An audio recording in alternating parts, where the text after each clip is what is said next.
नमस्कार दर्शक बंधु आम भी अच्छु भद्रक जिलार धामनगर ब्लॉक पशुराली पंचायत बापा माँ सुना झील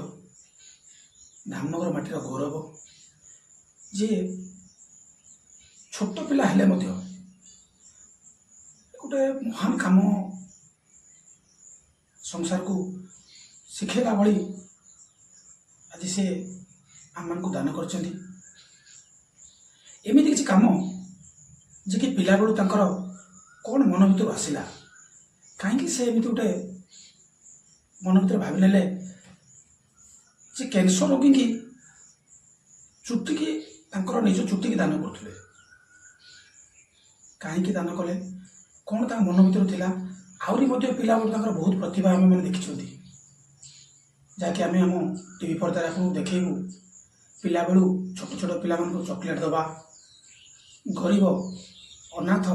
भिकारी मानू जो पैसा बापा दौले खर्च करने स्कूल बेले माँ दौले खर्च करने से पैसा से गरीब मानू दान करुले एमती किसी महान तार प्रतिभा अच्छी आम जा सहित कथा आसतु आम सहित कथा कौन आप ना प्रणाम मु सुश्री अंकिता साहू मु चलित वर्ष 10वीं परीक्षा रे आम असरल हाई स्कूल प्रथम स्थान अधिकार करी उत्तीर्ण होईची। आज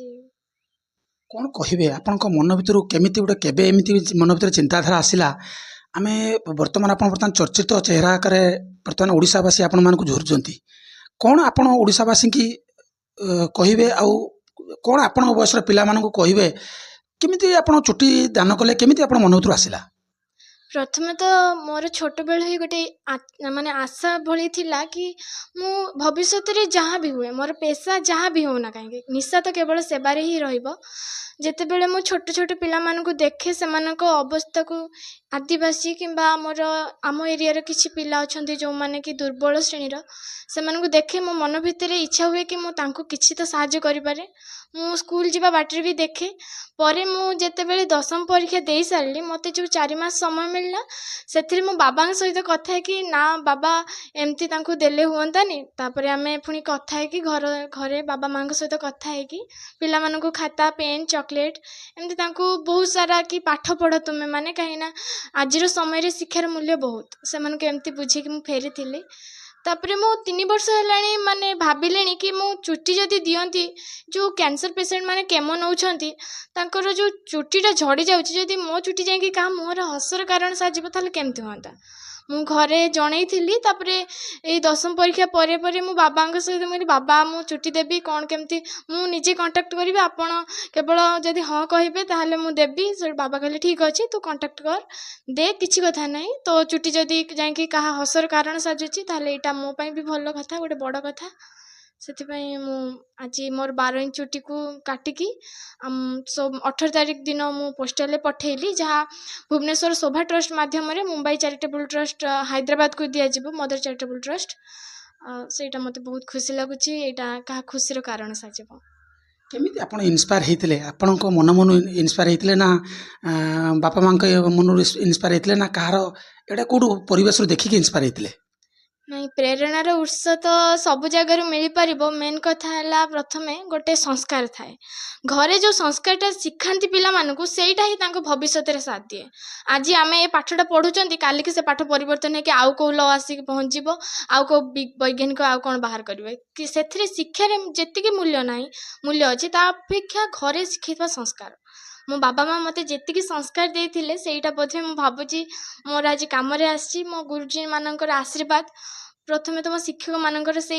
जो भल पाइबा ना झियो तू आगु बढ़ी पारिबो सेई गोटे पदे कथा आज मते एति बाट पहुँचेछि तापरे मु कहबी कि जो सोशल मीडिया रे मु जो 4 मास समय देली मो 10th पूर्व मु सोशल मीडिया रे आदो इंक्लूड नथिली 4 मास हैला मु सोशल मीडिया रे आसिली तापरे देखिली कि ना एमती दउचंती पिला माने मु भी कांटेक्ट करी देई पारिबी से इच्छा शक्तिटा मते एति पर्यंत पहुँचेछि बर्तमान सबुठू जूनियर हेयर डोनर आपण आउ कि आउ आपण समय जूनियर मान को आपण कौन उपदेश देवे बा कौन आदेश देवे ସେମାନଙ୍କ ପାଇଁ ମୁଁ ଆଦେଶ ତ ଦେଇପାରିବିନି, କାରଣ ତାଙ୍କ ଘରେ ବି ବାପା ମା ଅଛନ୍ତି, ସେମାନେ ତାଙ୍କୁ ଯେମିତି ସଂସ୍କାର ଦେଇଥିବେ ସେମାନେ ନିହାତି ଆଗକୁ ଯିବେ। ଆଉ ଏଇଟା ପ୍ରଥମେ ତ ଆପଣ ଦୃଢ଼ ମନୋବଳ ରଖିବେ। ଯଦି ଆମେ ଥରେ ପାଦ ଝୁଣ୍ଟୁଛନ୍ତି ଗୋଟେ ରାସ୍ତାରେ, ତାହେଲେ ସେଠି ହାର ମାନିକି ଫେରନ୍ତୁନି, ଆଗକୁ ପାଦ ବଢ଼ାନ୍ତୁ, କାହିଁକି ନା ଝୁଣ୍ଟିଲେ ହିଁ ଆମେ ଚାଲିବା ଶିଖିବା। ତ ନିହାତି ଆପଣ ମାନେ ଆଗକୁ ଯାଆନ୍ତୁ। ମୋ ଠାରୁ ଯେତିକି ଛୋଟ ଅଛନ୍ତି, ମୋର ଛୋଟ ଛୋଟ ଭଉଣୀ ଭାଇମାନେ, ସେମାନଙ୍କୁ ଏତିକି କହିବି, ତମମାନେ ସବୁବେଳେ ସାହସର ସହିତ ଆଗକୁ ବଢ଼। ଆପଣଙ୍କ ପଛରେ ଶ୍ରୀ ଜଗନ୍ନାଥ ଅଛନ୍ତି ଆମ ଓଡ଼ିଶାବାସୀମାନଙ୍କ ପାଇଁ, ସେତିକି କହିବି। ବାପା ଜଣେ ବିଜନେସମ୍ୟାନ୍। ଆର୍ଥିକ ବାଧା ତ ନିଶ୍ଚିନ୍ତ ଭାବରେ ଜୀବନରେ ଆସିଥିବ ବା ଆସୁଥିବ। ଆଉ ଏଇସବୁ ଯେଉଁ ନିଷ୍ପତ୍ତି ପାଇଁ ଅର୍ଥ ତ ନିଶ୍ଚିତ ଭାବରେ ଆବଶ୍ୟକ ପଡ଼ିବ, ତାକୁ ନେଇକି କ'ଣ ଭାବୁଛନ୍ତି ଆପଣ? ଆପଣଙ୍କୁ ସରକାରୀ ସାହାଯ୍ୟ ଆଗାମୀ ଦିନରେ ମିଳିବ ବୋଲି ବା କ'ଣ ଆପଣ ଭାବିଛନ୍ତି ଏ ବିଷୟରେ ନେଇକି? ପ୍ରଥମେ ତ ମୋ ବାବାଙ୍କର ଯେଉଁ ଲେଫ୍ଟ ହ୍ୟାଣ୍ଡଟା କଟିଛି ପୂର୍ବରୁ, ସେଥିପାଇଁ କ'ଣ ତ ବାବା ବି ମୋତେ କେବେ ବି ଏତିକି କହିନାହାନ୍ତି କି ଝିଅ ତୁ କୌଣସି କାର୍ଯ୍ୟରେ ପଛଘୁଞ୍ଚା ଦେବି। ବାବା ସବୁବେଳେ ଯଦି ସ୍କୁଲରେ କିଛି ଏକ୍ଜାମ୍ ପାଇଁ ସାର୍ କହିବେ, ବାବା ନିଜେ ନେଇକି ଯିବେ। ହଁ ମୁଁ ଝିଅକୁ ନେଇକି ଯିବି, ଏଇ ଜାଗା ତ ମୁଁ ନେଇକି ଯିବି। ସେମିତିରେ ବି ମୁଁ ବହୁତ ଆର୍ଥିକ ରାଶି ପାଇଛି ପ୍ରାଇଭେଟଲି, ଯେଉଁମାନେ କରନ୍ତି ଏକ୍ଜାମ୍ କରନ୍ତି, ସେ ଥରେ ମୁଁ 2 ଥର ପାଇଛି ଆର୍ଥିକ ରାଶି। ଆମର RBI ବ୍ୟାଙ୍କରୁ ଗୋଟେ ଏକ୍ଜାମ୍ ହେଇଥିଲା, ସେଥିରେ ବି ପାଇଛି। ସେଟା ମାନେ ବାବା କେବେ କହିନାହାନ୍ତି କି ତୁ କ'ଣ ତ କେବେ ପଛଘୁଞ୍ଚା ଦେ। ମୋ ହାତ ଗୋଟେ ନାଇଁ ଠିକ୍ ଅଛି, ତୁ ଏମିତି ସମାଜରେ ଦେଖିବୁ ଜଣ ଜଣଙ୍କର ବାବା ମା ନାହାନ୍ତି, ସେମାନେ ବି ଆଗକୁ ବଢ଼ୁଛନ୍ତି, ତୁ କ'ଣ ପାଇଁ ବଢ଼ି ପାରିବୁନି? ମୁଁ ତୋତେ ଗୋଟେ ହାତରେ ଆଶୀର୍ବାଦ ଦେବି। ସେତିକି ମୋ ବାବାଙ୍କ ଯେଉଁ କହିଥିବା କଥାଟି ମୋତେ ନିହାତି ଆଗକୁ ବଢ଼େଇଛି, ଆଜି ଏତିକି ବାଟ ପହଞ୍ଚେଇଛି କହିବି। ତାପରେ ମାନେ ଆମର ଗତକାଲି ସାର୍ ସୂର୍ଯ୍ୟବଂଶୀ ସାର୍ ଧାମନଗରର ଜଣେ ବିଧାୟକ ତଥା ମାନେ ଓଡ଼ିଶାର ଜଣେ ମନ୍ତ୍ରୀ ରୂପରେ ସେ ମୋତେ ଡକେଇଥିଲେ କି ଝିଅଙ୍କୁ ଆଉ ତାଙ୍କ ବାବା ମାଆଙ୍କୁ ସୁରକ୍ଷିତ ରୂପରେ ମୋତେ ଭୁବନେଶ୍ୱର ତାଙ୍କ ବାସଭବନକୁ ଡକେଇଥିଲେ। କାଲି ଯାଇଥିଲୁ ବି। ସାର୍ଙ୍କର ସେ ସ୍ନେହ ମମତା ଆଉ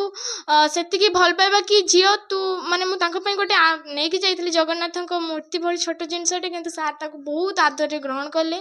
ତାଙ୍କ ଟେବୁଲ ଉପରେ ବି ଥୁଆ ଯାଇଥିଲା, ମୁଁ ଦେଖିକି ଖୁସି ଲାଗିଲା କି ସାର୍ ସେଇଟା ଗ୍ରହଣ କଲେ। ସେଇଟା ହିଁ ତାଙ୍କ ପ୍ରତି ମାନେ ମୋର ଆଶୀର୍ବାଦ ଯେଉଁ ଦେଲେ ସାର୍, ସେଇଟା ହିଁ ଯଥେଷ୍ଟ। ଆଗକୁ ଯିବା ପାଇଁ ତାହେଲେ ଆପଣଙ୍କର ଆଶା ଅଛି ଯେ ସରକାରୀ ସାହାଯ୍ୟରେ ଆପଣ ଆହୁରି ଆଗକୁ ଯାଇପାରିବେ। ଯଦି ଆପଣଙ୍କ ପାଖକୁ ଗୋଟେ ଟ୍ରଷ୍ଟ ଯୋଗାଇ ଦିଆଯାନ୍ତା, ଆପଣଙ୍କୁ ଗୋଟେ ସେବା ଆଶ୍ରମ ଯୋଗାଇ ଦିଆଯାନ୍ତା, ତାହେଲେ ଆପଣ ଆଗାମୀ ଦିନରେ ସେଇଟା ମେଣ୍ଟେନ୍ କରିବେ ବୋଲି ଭାବୁଛନ୍ତି କି? ଆଜ୍ଞା ନିହାତି। ଯଦି ମାନେ କହିଲି ନା କି ମୋର ପେସା ଯାହା ବି ହଉ, ଭବିଷ୍ୟତରେ ମୁଁ ଯାହା ବି କରେ, ମୋ ବାବା ମା ମୋତେ ଜନ୍ମ ଦେଇଛନ୍ତି ଯେତେବେଳେ, ତାଙ୍କ ପାଇଁ ତାଙ୍କୁ ପୋଷିବା ପାଇଁ ମୁଁ ନିହାତି କିଛି ଚାକିରି ହଉ କିଛି ମାଧ୍ୟମ ବାଛିବି, କିନ୍ତୁ ନିଶା କେବଳ ଏଇ ସେବାରେ ରହିବ।